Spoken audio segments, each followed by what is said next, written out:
Bismillah ar-Rahman ar-Rahim. On engendre la deuxième partie du trouble de dyslipidémie. On va voir l'aspect paraclinique, les facteurs de risque. On va insister sur les facteurs de risque cardiovasculaires qui sont à retenir par cœur avec les normes des bilans. Et on conclura par la prise en charge et ou le traitement de ces pathologies. Pour les gens qui sont nouveaux, tous ces supports sont dans la description. Abonnez, maximum de j'aime, maximum de partage. Et on finira votre cours. Donc, pour le dosage, vous allez doser premièrement le cholestérol total, le taux de triglycérides et l'HDL. Faites attention, le LDL ne peut pas être dosé. Donc ça, c'est les bases de la biochimie.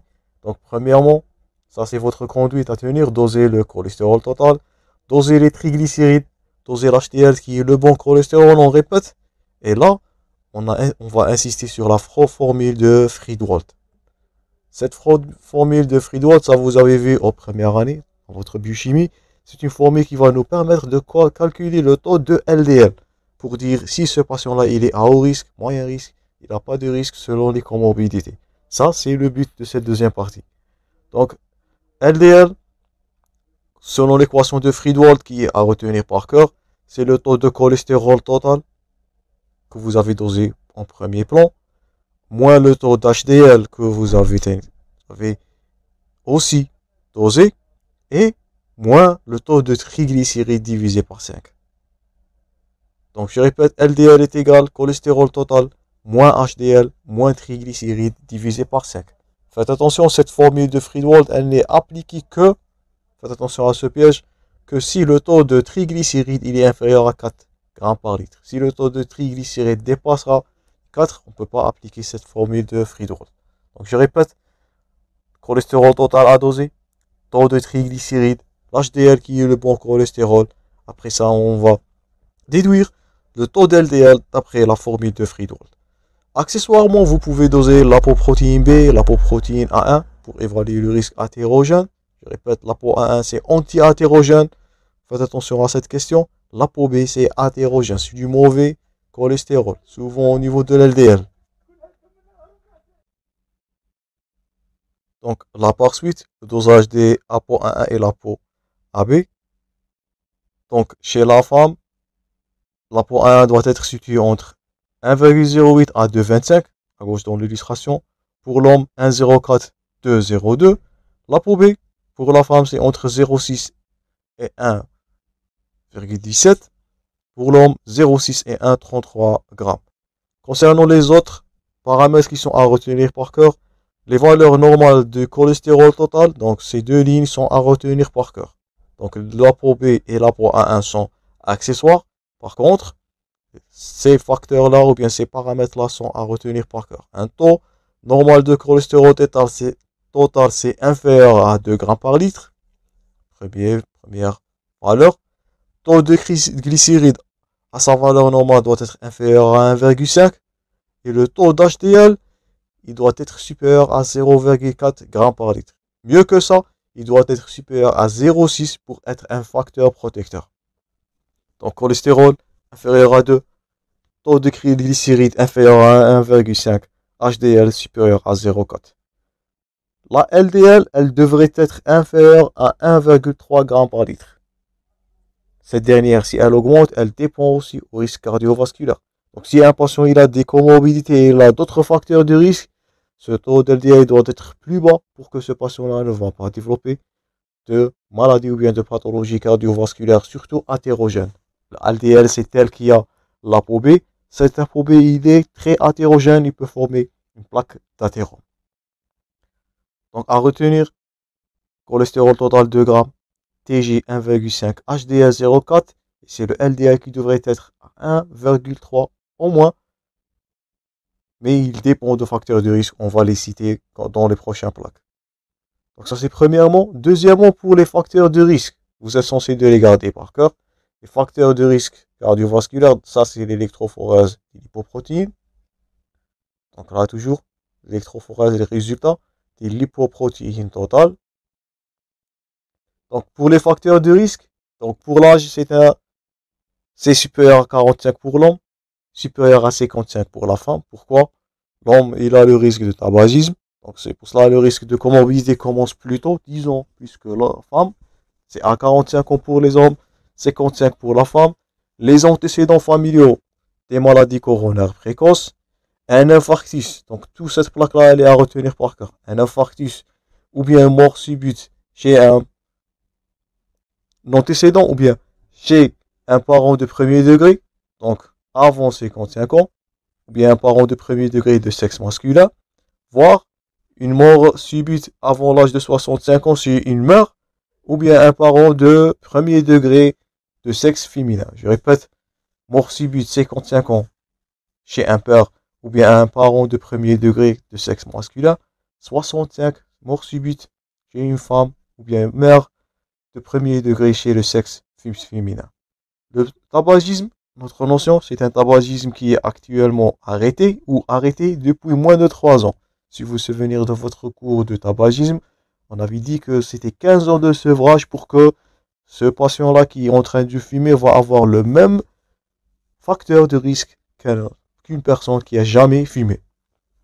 Donc, moins de 3 ans de sevrage, ce patient-là, il restera à un taux élevé de risque cardiovasculaire. Donc, l'âge, si on vous pose la question, les antécédents de maladies coronaires, la mort subite, 55 ans pour le sexe masculin, 65 pour le sexe féminin, et un tabagisme soit actuel, soit arrêté, mais la durée c'est moins de 3 ans. Il nécessite au moins 10 vers 15 ans, je répète, pour que ce patient revienne à un risque hétérogène cardiovasculaire qu'une personne qui a jamais fumé.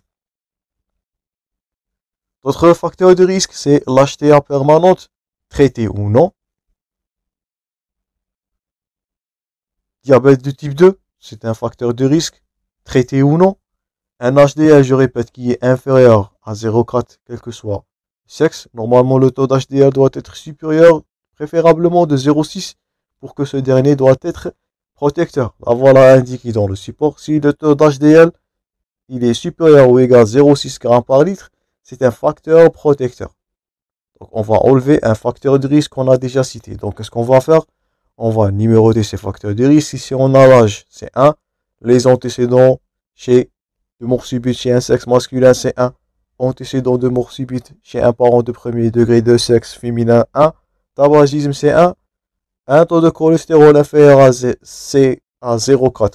C'est un facteur surajouté, mais si ce dernier il est supérieur à 0,6, faites attention à cette question. C'est un facteur protecteur. On va soustraire un facteur de risque parmi les facteurs cités.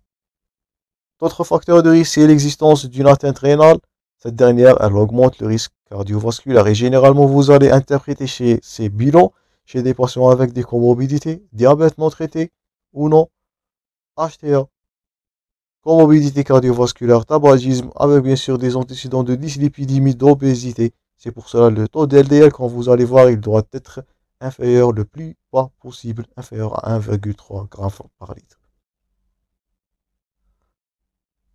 Dernièrement, on passera à la prise en charge. Donc, la prise en charge, elle est basée sur, notez-vous bien, c'est les mesures hygiéno-diététiques en premier plan. Elle est à retenir par cœur. Donc, c'est une ration, c'est la diminution de la ration lipidique totale. Elle devrait être inférieure à 30% que la ration quotidienne.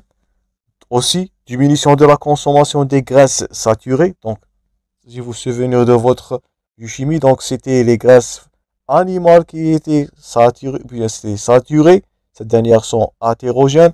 Donc, ce sont la graisse animale, la charcuterie, le beurre, le fromage, les œufs, les abats. Donc, tout ça, ce sont des graisses, je répète, saturées si on vous pose la question. Tout ce qui est origine animale, ce sont des graisses saturées qui ont un haut risque de développer un athérome.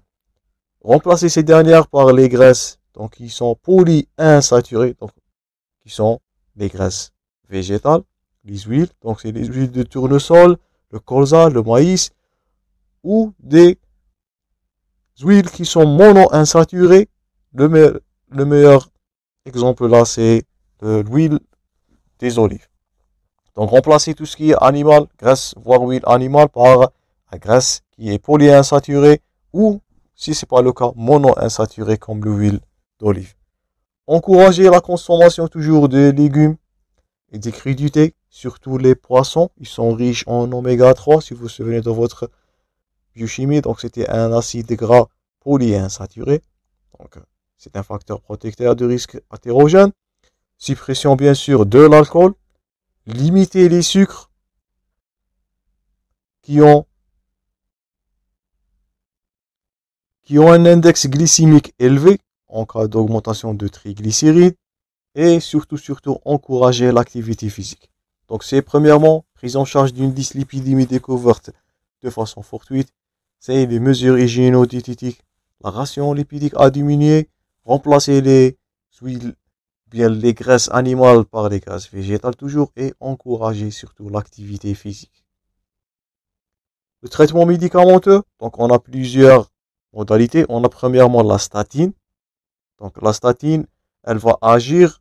Donc ça, c'est la physiologie, bien le mécanisme d'action de cette dernière. Elle agit en inhibant spécifiquement le HMG-CoA. Voilà. Donc c'est un enzyme qui va transformer cette dernière dans la synthèse des cholestérol. Donc, je répète, la statine agit au niveau de l'HMG-CoA. Donc réductase, c'est un enzyme clé dans la synthèse de cortisol. Leur indication, c'est surtout dans le type 2A et 2B, et ils ne sont pas indiqués dans l'augmentation de taux de triglycérides isolés. Donc c'est le traitement de choix chez, notez-vous bien, les diabétiques, car ils ont prouvé leur efficacité de manière de prévention de risques cardiovasculaires sur la morbimortalité, mais malheureusement ils ont des effets secondaires. Donc ce sont des troubles digestifs qui sont heureusement rares, des myalgies, des faiblesses musculaires, et faites attention, le risque de rhabdomyolyse. Donc je répète, la statine, c'est un traitement de choix, je répète, pour les patients diabétiques qui vont souvent avoir une dyslipidémie de type 2B et 2A concernant la classification de Fridrichson. C'était le taux de LDL. Faites attention, type 2A. Donc une indication chez les patients diabétiques, un risque, ou bien un effet qui est prouvé sur le risque cardiovasculaire. Quelques effets secondaires, mais faites attention au rhabdomyolyse. Donc ça, c'est premièrement pour les statines. La surveillance, elle est nécessaire de la fonction hépatique et musculaire, bien sûr. On est en train de parler de rhabdomyolyse. Plusieurs modalités de traitement ils sont disponibles. Donc, on a la pravastatine, la simvastatine, la fluvastatine, la torvastatine et la rosuvastatine. Donc, tout ça, ce sont des statines, ils nécessitent, je répète, notez-vous bien, fonction hépatique à suivre, sont toxiques, hépatotoxiques, et fonction musculaire, le risque de rhabdomyolyse si on vous pose la question. Donc, première modalité, statine pour les patients diabétiques, suivi de fonction hépatique et faites attention au rhabdomyolyse. Pour la deuxième modalité, c'est les fibrates. Donc, ils sont efficaces et peu onéreux. Donc, ils sont intéressants chez les patients diabétiques. Ils ont une bonne tolérance plus que les statines. Leur efficacité, elle est à discuter en matière de prévention de risques cardiovasculaires.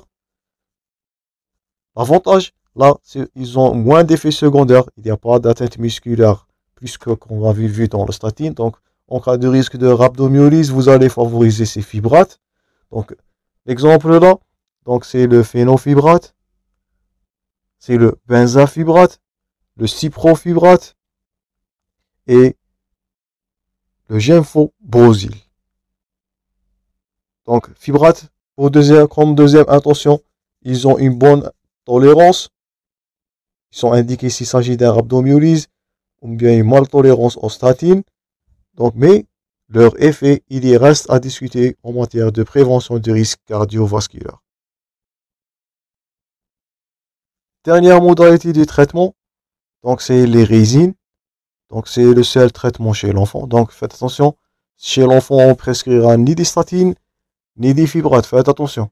Donc ils peuvent être associés aux statines ou aux fibrates. Chez l'adulte, leur effet, il passe par la réduction des acides biliaires intraluminaux. Quelques effets secondaires, ils sont surtout digestifs. On peut citer donc la cholestéramine. D'autres modalités, ce sont les inhibiteurs d'absorption de cholestérol. On parlera de ézitimib et dernièrement l'acide nicotinique. Donc il est à administrer en cas de dyslipidémie mixte et hypo-HDL. Mais gardez-vous en tête, Si on résume, c'est les mesures hygiéno-diététiques qu'on a déjà citées, qui est le traitement principal. En associant, je répète, les fibrates ou les statines. Faites attention pendant ces traitements aux rhabdomyolyse et aux fonctions hépatiques. Les fibrates sont en deuxième intention s'il s'agit de maltolérance, surtout des rhabdomyolyse. Vous pouvez rajouter les résines, gardez-vous que ces dernières, c'est le traitement, seul traitement chez l'enfant. Les inhibiteurs de l'absorption de cholestérol, les etimab, voire l'acide nicotinique. Donc ça c'est tout pour la dyslipidémie. On continue notre démarche du cours très prochainement. Je vous remercie pour votre attention. Toujours bon courage dans vos préparations et à la prochaine.